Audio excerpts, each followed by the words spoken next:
Shalom, perkenalkan kami dari kelompok 2. Di sini kami akan mengadakan YouTube podcast membahas tentang manajemen bagi gereja. Sebelum kami memulai podcast kami, terlebih dahulu saya akan memperkenalkan nama saya dan juga nama rekan-rekan saya yang ada di dalam video podcast nanti. Yang pertama itu nama saya adalah Dede Suwito dan rekan sebelah saya adalah Dari sampai rekan saya lagi dan yang di sebelahnya. Oke, baik, tanpa basa-basi kita akan mulai podcast kita yaitu mengenai manajemen bagi gereja. gereja yang dijawab oleh kedua narasumber kami yaitu Ruth dan Dede. Pertanyaan pertama, apa itu manajemen gereja sih? Oke, baik. Di sini saya akan menjawab apa itu manajemen gereja. Manajemen gereja adalah praktis sesuatu pengaturan mengkoordinasikan aktivitas atau sumber daya gereja untuk mencapai tujuan. Contohnya kayak kita melakukan aktivitas sesuatu yang bertujuan untuk memajukan sebuah gereja. Itu yang saya bisa jawab dan selanjutnya saya serahkan kepada narasumber kita, Dede. Oke, baik, saya akan membantu dari jawaban Ruth tersebut. Apa itu manajemen gereja? Manajemen gereja dapat diketahui adalah salah satu sistem yang dianut oleh masing-masing gereja, yaitu seperti dalam tata cara ibadah, dalam tata cara mengatur keuangan, dalam tata cara juga mengatur sumber daya alam dan juga sumber daya manusia bagi yang lebih tepat sih bagi ruang lingkup dalam gereja tersebut ataupun bagi jemaat tersebut. Terima kasih.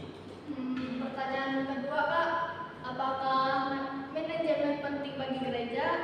Oke, saya izin menjawab. Tentu saja manajemen itu sangatlah penting bagi gereja karena manajemen tersebut adalah cara kita untuk mengatur sistematik dalam gereja. Tentunya seperti dalam tata cara ibadah, di mana kalau di gereja itu ada namanya liturgi ataupun liturgus. Di situ mengatur ataupun menjadwalkan siapa-siapa yang bertugas dalam ibadah, dan juga ada tatanan ibadah tersebut seperti dalam pembukaan yang entah itu nyanyi, entah itu berdoa terlebih dahulu ataupun khotbah juga.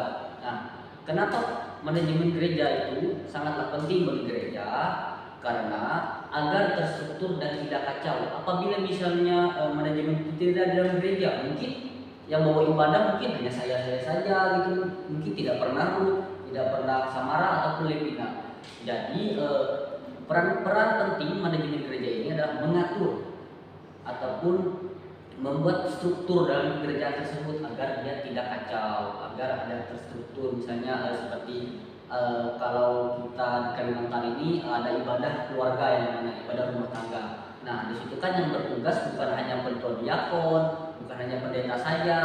Mungkin kalau kita ambil sedikit pemahaman secara mendasar saja, mungkin dalam ibadah itu mungkin kita hanya berpikir bahwa pendeta saja yang membawa ibadah itu. Ternyata kalau gereja yang menganut itu manajemen, bukan hanya pendeta saja yang membawa, tapi mungkin dibantu dengan penatua diakon, dibantu dengan majelis-majelis yang ada di gerejanya agar ibadah tersebut berjalan lancar.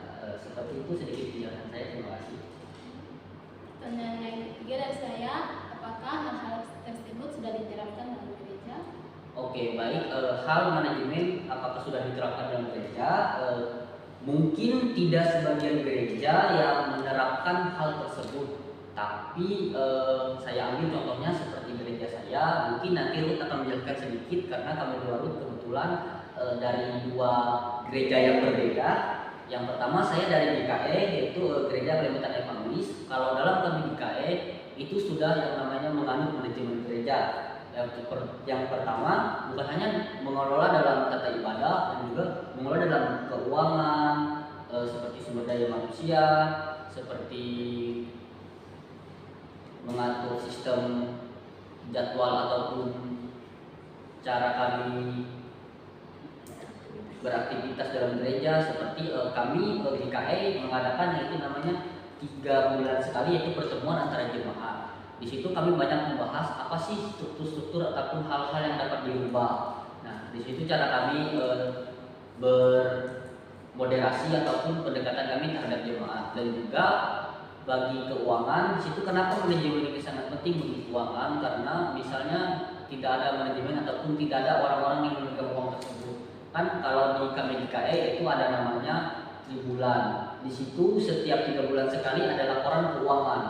Laporan yang melaporkan keuangan ini dan yang memegang keuangan ini berbeda.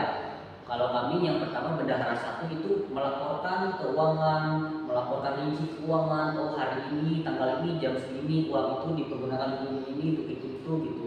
Kalau bendahara hanya mengeluarkan dan mencatat pengeluaran itu segini dan diserahkan itu bendahara 1. Nah, bagaimana misalnya hal itu tidak diterapkan di gereja? Mungkin entah kita tidak tahu, namanya manusia kan bisa hilaf. Mungkin di dalam gereja sendiri ada yang namanya korupsi, mengambil uang gereja, mengambil uang persembahan. Nah, sehingga manajemen bagi gereja ini sangat penting. Itu salah satu contoh dari saya. Teman saya itu akan memberikan sedikit contoh.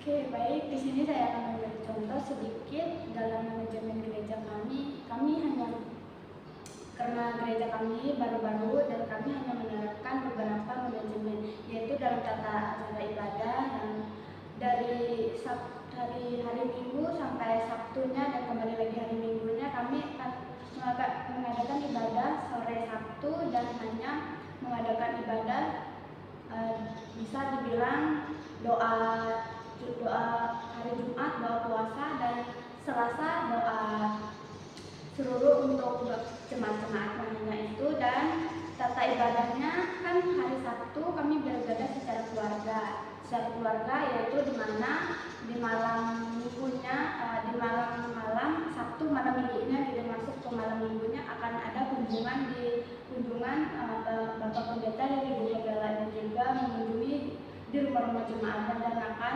mengadakan beberapa diskusi yang mereka diskusikan, yaitu tentang segala hal yang akan direncanakan dilayani pada hari Minggunya gitu. Siapa saja yang akan melayani, jadi WL, jadi singer, pemain musik, hanya itu. Dan tata ibadah di sana biasanya yang dilaksanakan hanya biasanya diberitahukan itu tadi sudah dibilang. Keuangan itu kan hanya diaturkan oleh bendahara, yaitu mencatat tiap minggunya akan dilapor. Itu di tata gereja kami susunannya, manajemennya. Nah, dan di sana biasanya kami pemuda remajanya akan mengadakan aktivitas ibadah. Itu tuh waktunya Natalan sekali, ibadah waktu Natalan aja, karena di sana pemuda remajanya tidak aktif di kampung. Jadi tata acaranya cuma diterapkan beberapa manajemen saja. Sekian dari saya. Oke, project kita udah selesai. Sekian dan terima kasih untuk pembahasannya hari ini. Semoga dapat bermanfaat ya kita semua. Amin. Oke, sekian itulah sedikit podcast dari kami. Semoga apapun yang kami bahas tadi dapat bermanfaat bagi kita semua. Bagi teman-teman yang telah menontonnya, jangan lupa like and subscribe dan share ini agar ini mungkin sangat-sangat berguna bagi teman-teman dalam mengatur ataupun mengelola gereja teman-teman sendiri, yaitu terutama dalam ruang lingkup pemuda dan remaja. Karena kan kalau ruang lingkup gereja sendiri kan sudah diatur oleh pihak majelis, pihak diakonia sendiri ataupun gereja. Terutama ini saya akan menekankan pembahasan ini sebenarnya sih lebih ditekankan untuk pemuda remaja sih, di mana organisasi pemuda remaja bisa dibilang adalah salah satu organisasi yang besar dalam gereja, karena pemuda remaja lebih banyak membuat kegiatan begitu. Seperti itulah teman-teman. Terima kasih. Dadah.